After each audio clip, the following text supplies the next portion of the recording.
এটা কি? এটা কি একটা মানচিত্র নাকি? গুপ্তধন। দেখি তো। এখানে একটা এক্স চিহ্ন আছে, মানে কিছু লুকানো আছে। আমিই পথ দেখাবো।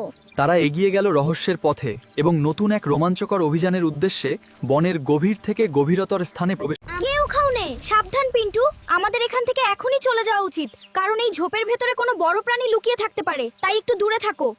ওই দেখো, একটা গুহা। মানচিত্র আমাদের এখানেই এনেছে।